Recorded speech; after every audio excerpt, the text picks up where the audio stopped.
Baik, bismillahirrahmanirrahim. Lanjutkan ya, ikhwah. Baik, sekarang kita di halaman 24. Nah, kita sudah membahas di halaman sebelumnya. Kita masih di al-mas'alatus tsaminah, permasalahan yang ke-8, yaitu tentang dua hal. Ya, sumber pengambilan akidah Ahlussunnah wal Jamaah dan manhaj istidlal mereka. Nah, di pertemuan kemarin kita sudah bahas tentang sumber akidah mereka. Ya, sumber akidah Ahlussunnah wal Jamaah itu dari mana diambil, sudah kita bahas. Sekarang kita masuk ke poin yang kedua, manhaj istidlal mereka. Manhaj itu artinya metode, cara.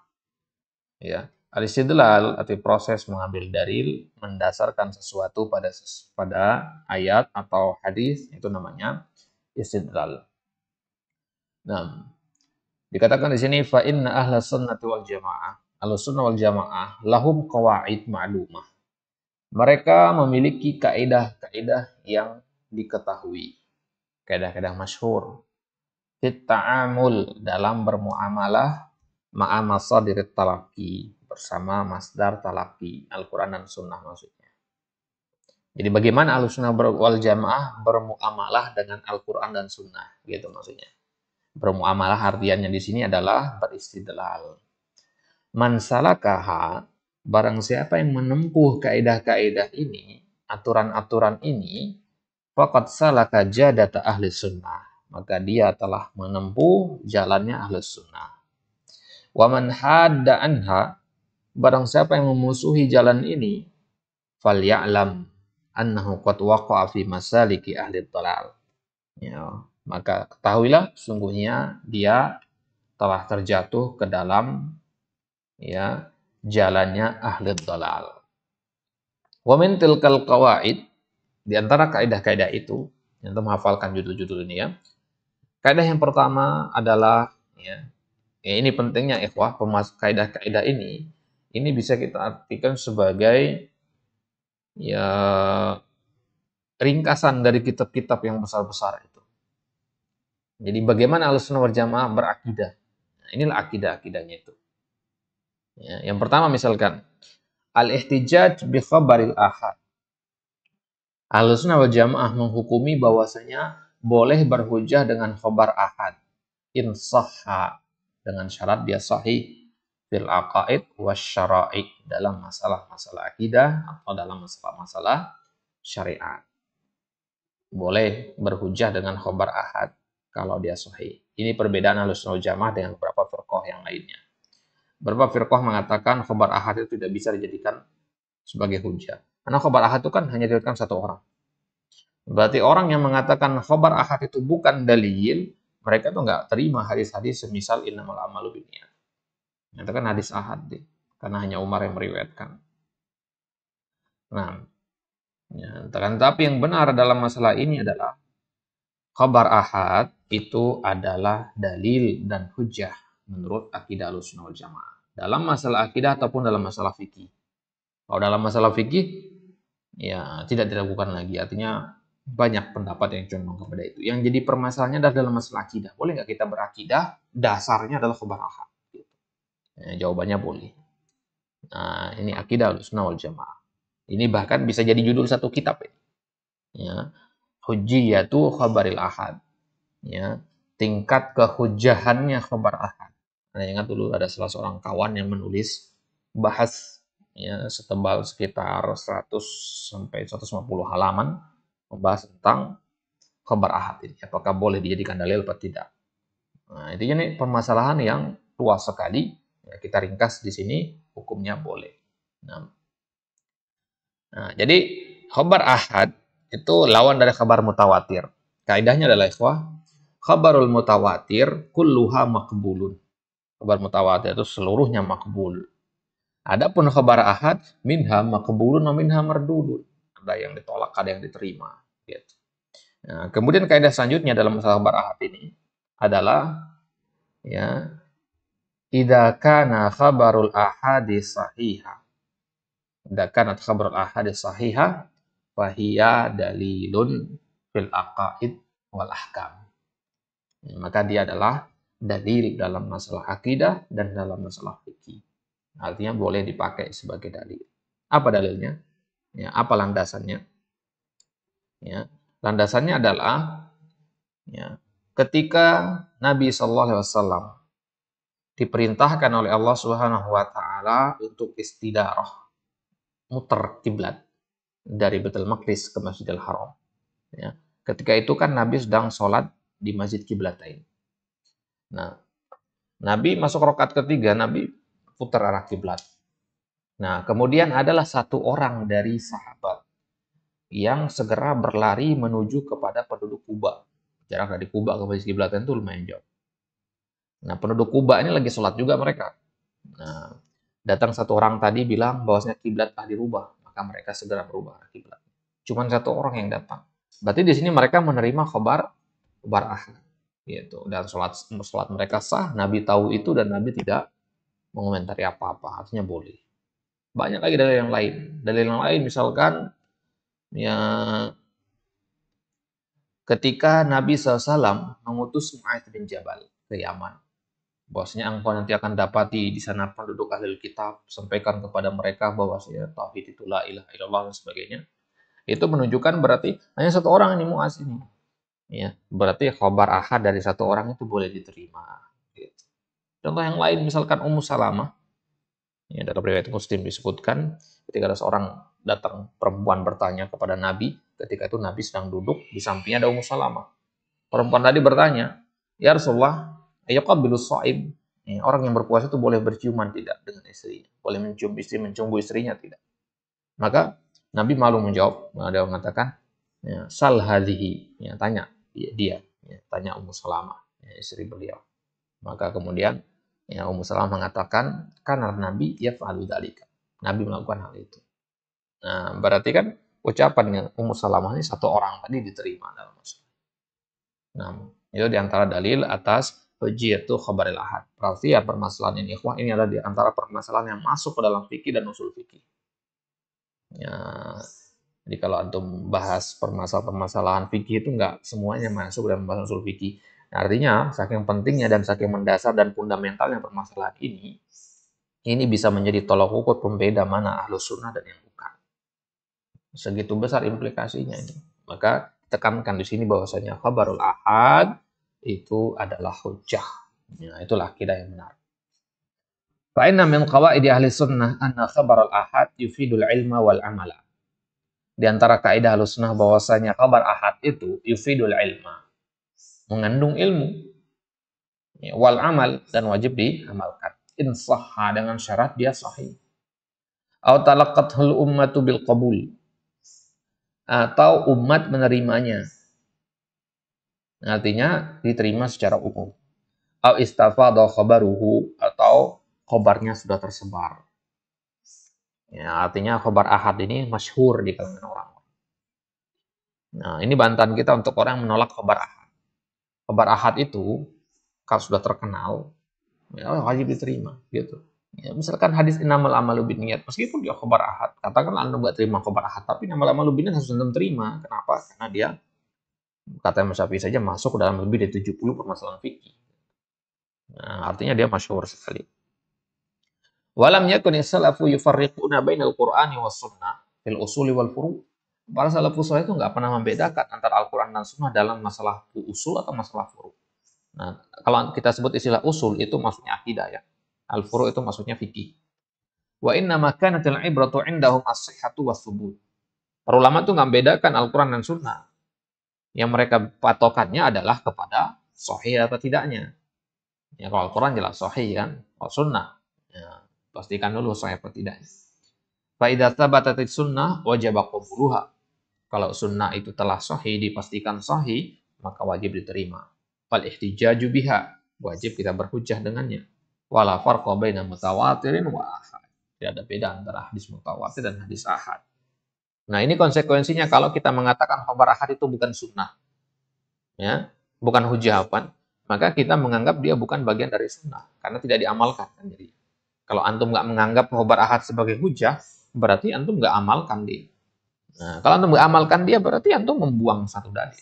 Padahal kaidah dalam kaidah fikih adalah Ikmalul kalam aula min ihmalihi. Mengamalkan dalil itu lebih dikedepankan daripada membuangnya dan tidak mengamalkannya. Nah, qala Syafi'i rahimahullah, Imam Syafi'i mengatakan dalam kitab Ar-Risalah, "Law jaza li ahadin minan nas an yaqula fi ilmil khassah ajma'al muslimuna qadiman wa hadithan ala tathbiti khabaril wahid wal intiha ilaihi bi annahu lam yu'lam min fuqaha'il muslimin ahadun illa wa qad sabatahu jazali." Nah, ya, kalau seorang ada mengatakan, ya, ajma'al muslimun qadiman wa hadithan ala tathbiti khabaril wahid. Kaum muslimin entah di zaman dulu atau zaman sekarang, mereka berijma untuk menetapkan kabar ahad dan berdalil dengannya bi annahu lam yu'lam min fuqaha'il muslimin ahadun illa wa qad sabatahu, dan kalau tidak ada satupun ulama dari ulama kaum muslimin kecuali dia menetapkan hadis tadi atau khabar tadi, jazali, maka boleh. Perhatikan di sini. Jadi kata Imam Syafi'i, kalau khabar wahid itu ya sudah masyhur di kalangan orang-orang dan sudah sahih, sudah sabit, maka boleh ya, diterima sebagai hujjah. Nah, akan tetapi jawab pertanyaannya adalah catatannya di sini kata Imam Syafi'i, walakin aqulu lam ahfad an fuqaha'il muslimin annahum ikhtalafu fi tatsbiti khabaril wahid. Aku nggak pernah dengar ada fuqaha muslimin yang berselisih dalam menetapkan khabar wahid bima wasifat min anna dzalika mawjudun ala kullihi. Nah, jadi nggak pernah gitu. Ya. Wa qad dalla ala hujjati khabaril ahad alkitab wa sunnah wal ijma'. Ini dalil kenapa khabar ahad itu bisa dijadikan sebagai hujjah. Al-Qur'an yang pertama dalilnya adalah ya alladzina amanu in ja'akum fasiqun binaba'in fatabayyan. Fasik di situ satu orang. Kalau satu orang fasik datang membawa berita, fatabayyan. Nah, ini berarti dalil menunjukkan ala at-tasabut min khabaril fasik. Kita harus memastikan, mengkonfirmasi khabar dari satu orang yang fasik. Fa in qama ala khabarihi syawahid dalatun ala sidqihi fa yajibu qabuluhu wal amalu bihi. Kalau ya, khabar yang disampaikan tadi ternyata memiliki dalil-dalil pendukung menunjukkan akan kejujurannya, maka boleh diterima dan diamalkan. Ya, khabar dari orang yang fasik itu boleh diamalkan jika ada syawahidnya. Walihada lam ya'murillahu bi raddi khabarihi mutlaqan. Makanya Allah tidak terang-terangan mengatakan ya, buang semua khabar orang yang fasik itu enggak. Nah, tapi fatabayyanu. Tabayyanu ini kan artinya kita konfirmasi. Kalau dia ada kebenaran di dalamnya kita terima, salah ya ditolak begitu. Ini tidak mutlak ditolak. Wa kadzalikal ayah tufidu anna hunaka farqan baina khabaril wahid al-adli wa khabaril fasik. Nah, di ayat ini juga bisa kita ambil kesimpulan bahwasanya ada beda antara khabar wahid dari orang yang adil dan khabar wahid dari orang yang fasik. Ya. Wa anna tasabbuta fis tsani dunal awal. Yang butuh untuk konfirmasi dan tabayun itu yang fasik. Nah, berarti kalau khabar wahidnya dari orang yang adil, perlu tasabbut? Nggak perlu. Umar misalkan, para sahabat kulluhum adul, ya kulluhum adul. Para sahabat semuanya adil. Maka tidak perlu kita tasabbut tentang para sahabat. Ya, artinya kabar wahidnya para sahabat sudah terima saja. Ya, maka sebagian para ulama mengatakan mengherankan kalau ada orang yang menolak hujjah itu khabar al-ahad. Taib. Falau kana khabaruhu la yufidu ilman, ya, la amara bi tasabbut fihi. Ya, famin mafhumi asyart wa sifah yu'khad qabul khabar al-wahid. Nah, ya, di sini bisa kita lihat bahwasanya Ibnu Qayyim mengatakan di situ ya, di ayat tadi ayyuhalladzina amanu in ja'akum fasiqun binaba'in fatabayyanu. Di situ kan ada dua hal. Syarat. Syarat yang pertama adalah harus tabayyun. Kemudian yang kedua sifat. Apa sifatnya? Dia adalah orang yang fasik. Nah, ya artinya adalah ya, kita menerima khabar wahid dari orang yang adil secara mutlak. Ya. Tapi kalau dia fasik, ditambah satu syarat, yaitu tabayyun atau tasabut. Ya, simpel itu. Nah, wa qauluhu ta'ala wa ma ataakumur rasulu fakhudhuhu wa ma nahakum anhu fantahu fa innallaha amara bil akhdhi bima jaa'a bihi rasul mutlaqan bima fi dzalika akhbarul ahad. Nah, dalam ayat ini Allah katakan wa ma ataakumur rasul. Ma itu dari antara alfazul umum, antara siyagul umum. Konteks kalimat keumuman wama dan apa-apa berarti masuk khabar ahad juga. Nah, jadi Hadis innamal amalu binniyat ini termasuk nggak dalam kalimat wa ma atakumur rasul? Masuk. Ya, berarti khabar ahad, yang mutawatir, mau dia ahad, masuk ke semua sih. Patokannya adalah bukan kepada mutawatir atau ahadnya, tapi kepada sahih atau tidaknya. Nah, jadi para ulama nggak memusingkan dia ahad atau mutawatir, dipusingkan sahih atau tidaknya gitu. Karena kalau mutawatir dia jelas sahih, tapi kalau ahad harus diteliti dulu. Ya karena dia ada yang makbul, ada yang mardud. Itu dua dalil dari Al-Quran. Dalil dari Sunnah. Wa minha qaulun Nabi sallallahu alaihi wasallam Mu'adz bin Jabal radhiyallahu anhu wa qad arsalahu ila Yaman. Nah, itu ketika Nabi mengutus Mu'adz bin Jabal ke Yaman, innaka satati qauman min ahlil kitab. Wa idza ji'tahum fad'uhum ila an yashhadu an la ilaha illallah wa anna Muhammadar Rasulullah. Wa inhum ata'uka laka bidzalik. Wa akhbirhum anna Allah qad farada 'alaihim khamsa salawatin fi kulli yawmin wa lailah ila akhiril hadits.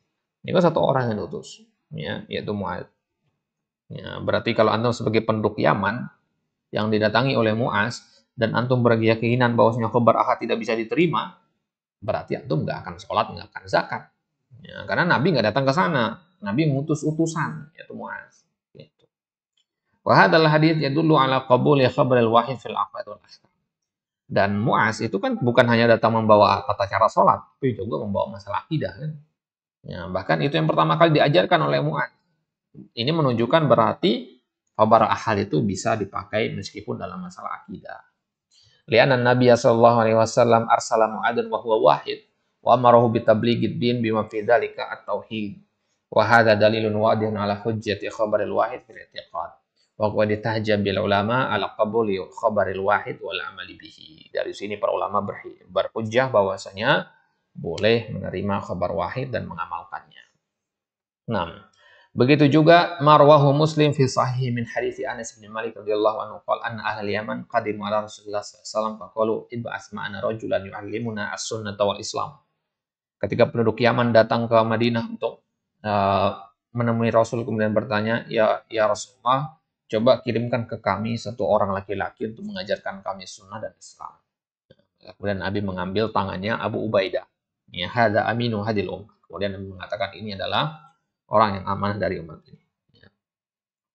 Faqaluhum ib'ats lana rajulan wa akhadha an-nabi sallallahu alaihi wasallam biyadi Abi Ubaidah. Ubaidah cuma satu orang. Ya dulu dalalatan sarihatan ala anna khabarul wahid yufidul ilma wa yujibul amala fil i'tiqad wal ahkam liqaulihim yu'allimuna al-islam wal islam aqidatun wa syariah. Nah, Islam itu kan bukan hanya masalah syariat saja, tata cara salat, puasa, zakat, tapi juga masalah-masalah akidah. Yaqul Asy-Syafi'i rahimahullah wa huwa sallallahu alaihi wasallam la yab'ats bi amrihi illa wal hujjah al-mab'uts alaihim qa'imatan bi qabuli khabarihi sallallahu alaihi wasallam wa qad kana qadiran ala an yab'atsa ilaihim fa yusyafi'uhum aw yab'atsa ilaihim adadan fa ba'atsa wahidan ya'rifunahu bis-sidqi. Imam Syafi'i mengomentari asal tadi mengatakan Nabi SAW nggak mungkin mengutus satu orang ya sebagai perwakilan beliau kecuali beliau berarti menganggap bahwasanya satu orang ini mampu untuk menunaikan tanggung jawab itu. Ya, artinya satu orang ini mewakili Nabi SAW, yaitu Abu Ubaidah di situ. Wa amal ijma' faqad ajma' as-salafu ala hujjati khabar al-ahad fil i'tiqad wal ahkam wa qad naqala ghairu wahid min ulama hadzal ijma'. Ya, ini bahkan sampai level ijma'. Ya. Mimman naqalahu di antara yang mengatakan bahwasanya para salafus saleh berijma' dalam masalah ini adalah Imam Syafi'i. Perhatikan di sini. Kalau dikatakan menukilkan ijma, artinya beliau mengatakan dalam masalah ini ada ijma, bukan beliau yang berijma. Perhatikan. Jadi kita nggak sembarangan mengatakan ulama berijma dalam masalah ini. Kaum muslim ijma dalam masalah ini. Enggak. Caranya bagaimana? Kita lihat para ulama. Bagaimana? Ada nggak para ulama yang mengatakan kaum muslimin ijma dalam masalah ini? Nah, baru kita nukilkan ijma'nya tadi. Misalkan Imam Syafi'i mengatakan umat ijma dalam masalah ini. Baru kita ambil ucapan Imam Syafi'i. Caranya ada bagaimana? Imam Syafi'i menukilkan bahwasanya ada ijma' dalam masalah ini. Jangan langsung bilang, oh ada ijma' dalam masalah ini. Enggak, untuk mendahului para imam di situ. Nah, jadi adabnya adalah, metode ilmiahnya adalah, tidak boleh kita itu yang mengatakan ijma'. Karena sejauh mana sih ilmu antum, sejauh mana sih antum sudah bertualang menurut ilmu sampai antum bisa mengatakan ada ijma' dalam masalah itu. Ya, beda halnya dengan para imam mu'tabirin. Mereka kan ya guru mereka ratusan bahkan ribuan. Ya. Jadi Ya, pengalaman mereka sudah ya, puluhan tahun dalam thalabul ilmi, sehingga ketika mereka mengatakan ada ijma dalam masalah ini, ucapan mereka bisa diterima. Taib. Di antara yang menukilkan adanya ijma dalam masalah ini adalah Imam Syafi'i ketika beliau mengatakan walam yazal sabilu salafin wal quruni ba'dahum ila man syahadnahu hadhihi sabil. Nah, ala hadhihi sabil. Nah, para salafus soleh dan orang-orang setelah mereka ya, yang pernah kami temui, mereka itu berada di jalan ini kata Imam Syafi'i. Wa kadzalika hukiyalana amman hukiyalana anhu min ahli ilmi bil buldan. Begitu juga ya, yang diceritakan kepada kami oleh para ulama dan guru-guru kami. Wa qala wajadna Sa'idan bil Madinah yaqulu akhbarani Abu Sa'id Al-Khudri an Nabi sallallahu alaihi wasallam fi sarfi wa yusabbitu haditsahu sunnatan. Nah, di antaranya adalah ya, ucapannya Sa'id bil Madinah, Sa'id bin Jubair ya, mengabarkan bahwasanya ya, akhbarani Abu Sa'id Al-Khudri, bahwasanya Abu Sa'id Al-Khudri menceritakan kepada beliau tentang suatu hadis dari Nabi SAW, suatu hadis tentang saraf fa yusabbitu haditsahu sunnah.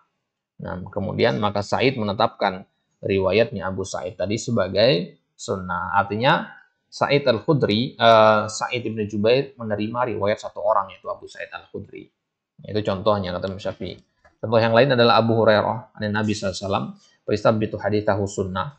Nah, ya, haddatsani Abu Hurairah. Abu Hurairah pernah menyampaikan hadis kepada Sa'id bin Jubair.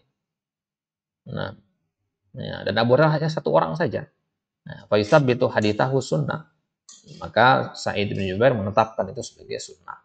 Wa yarwi anil wahid ghairuhuma fa yusabbitu haditsahu sunnah wa ghairuhu min muhaddithi al-Madinah kulluhum yaquluna haddatsani fulan rajulin min ashabin Nabi an Nabi sallallahu alaihi wasallam aw min at-tabi'in an rajulin min as-sahaba an Rasul sallallahu alaihi wasallam wa nusbitu dzalika sunnatan wa wajadna ata wa Dawus wa Mujahid ila akhirih wa muhadditsun nas wa alamuhum bil amsar ulhum ya, yuhfadhu anhu tasbitu khabaril wahid an Rasulillah sallallahu alaihi wasallam wal intihau ilaihi wal ifta'u bihi. Nah, kata Imam Syafi'i, mereka-mereka ini ulama-ulama besar ini mereka juga mengamalkan ya khabar wahid. Wa yaqbaluhu kullu wahidin minhum amman fawqahu. Setiap yang berada di bawah menerima dari yang di atasnya. Wa yaqbaluhu anhu man tahtahu. Kemudian yang di bawahnya lagi menerima dari yang di atasnya, terus begitu. Walau jaza li ahadin minan nas an yaqula fi ilmil khassa ajmal muslimun qadiman wa hadisan ala tathbit khabaril wahid wal intihah. Ini ucapan beliau tadi ya, yang dinukilkan di atas tadi. Nah, dari ajmal muslimun qadiman wa hadisan di halaman sebelumnya. Baik. Kemudian ijma yang kedua, wa mimman naqalahu Syekhul Islam Ibnu Taimiyah rahimahullah. Tadi dari Imam Syafi'i ini dari Syekhul Islam Ibnu Taimiyah di dalam kitab Al-Fatihah Al-Hamawiyah. Beliau mengatakan wa hadza mimma ittafaqa alaihi salaful ummah wa a'immatul Islam anna khabar as-sahih maqbulun musaddaqun bihi fi jami' abwabil ilmi. Nah, itu di garis bawahi. Bahwasanya salaful ummah dan imam-imam kaum muslimin sepakat bahwasanya khabar yang sahih itu makbul ya, dibenarkan dipakai dalam seluruh bab-bab ilmu. La yufarraqu bainal masail al-ilmiyah wal khabariyah, entah dalam permasalahan ilmiah atau permasalahan khabariyah. Ya, bedakan antara ilmiah dan khabariyah. Ya. Ilmiah itu jelas kebenarannya, pasti. Ya, misalkan ketika ada kabar mengatakan Allah itu bersemayam di atas arsy, ya itu ilmiah. Ya, itu ilmiah. Nah, sifatnya khabariyah, ya sifatnya khabariyah itu ya yang lebih luas lagi dari masalah ilmiah. Wala yuraddu al khabaru fi babin min al abwabi sawa'un kanat usulan aw furu'an bi kaunihi khabarun wahid. Nah, itu dia. Tidak boleh khabar itu ditolak entah dalam masalah usul atau furu dikarenakan dia khabar wahid. Enggak boleh untuk menolak suatu hadis dikarenakan dia khabar wahid. Oh, ini nggak boleh dipakai karena dia khabar wahid. Bukan begitu. Yang benar adalah khabar mutawatir lebih dikedepankan daripada khabar wahid. Itu yang benar. Bukan khabar wahidnya dibuang, tidak. Lebih dikedepankan yang mutawatir. Nah, di kuliah Sofwa itu ada kitab nanti mata kuliah yang judul Qawaidut Tarjih. Kaidah-kaidah dalam mentarjih. Salah satu kaidahnya adalah berbunyi di situ mengedepankan hadis-hadis mutawatir atas hadis-hadis ahad karena secara kredibilitas lebih tinggi, gitu. Kualitasnya lebih mumpuni. Gitu. Nah, mengedepankan bukan berarti membuang. Yang menjadi kesalahan adalah ketika antum menolak khabar wahid dikarenakan dia khabar wahid. Ini sendiriannya ditolak gitu enggak. Fa inna hadza min muhdatsati ahli bidah al-mukhalifah lis-sunnah wal jamaah. Nah, ini adalah muhdatsatnya ahli bidah menyelisihi ya, akidah al-sunnah wal jamaah. Baik. Kemudian yang kedua, hujjiyatu fahmi salaf as-salih al-ususi al-kitabi was sunnah. Baik, untuk ini insyaallah taala kita lanjutkan di kesempatan selanjutnya. Ini poin yang kedua, ini maksudnya adalah kaidah yang kedua ya. Kaidah yang pertama tadi apa? Al-ihtijaj bi khabaril ahad dan sahabil aqaid wasyara'i. Ihfaz hadha. Ini kaidahnya. Kaidah itu dimanapun pasti dia pakem bentuknya. Ya, mereka sesuatu yang bentukannya tetap nggak berubah-ubah, patut untuk dihafalkan. Kemudian kaidah yang kedua nanti hujjiyatu fahmi salafis salih li nususil kitab was sunnah, yaitu tentang pemahaman para salafus saleh terhadap Al-Qur'an dan sunnah. Boleh dijadikan hujah apa tidak? Misalkan saya bin Jubair mengomentari ayat. Kalau ayatnya jelas diterima kan. Nah, sekarang komentarnya saya bin Jubair ini boleh nggak diterima atau dijadikan sebagai hujah gitu. Nah, jawabannya adalah boleh. Nah, nanti akan kita bahas apa bedanya dengan takwil, apa bedanya dengan tafsir, ya, kemudian dalil-dalilnya, ya, apa dalil-dalil kaidah tadi. Baru kemudian kita masuk kaidah yang ketiga nanti al-iman bi jami' nususil kitab wa sunnah sawa'an arafna al-makna amla. Ini kaidah-kaidah untuk ini bagus antum tulis terpisah di kitab yang lain, kumpulkan kaidah ini sebagai ringkasan begitu.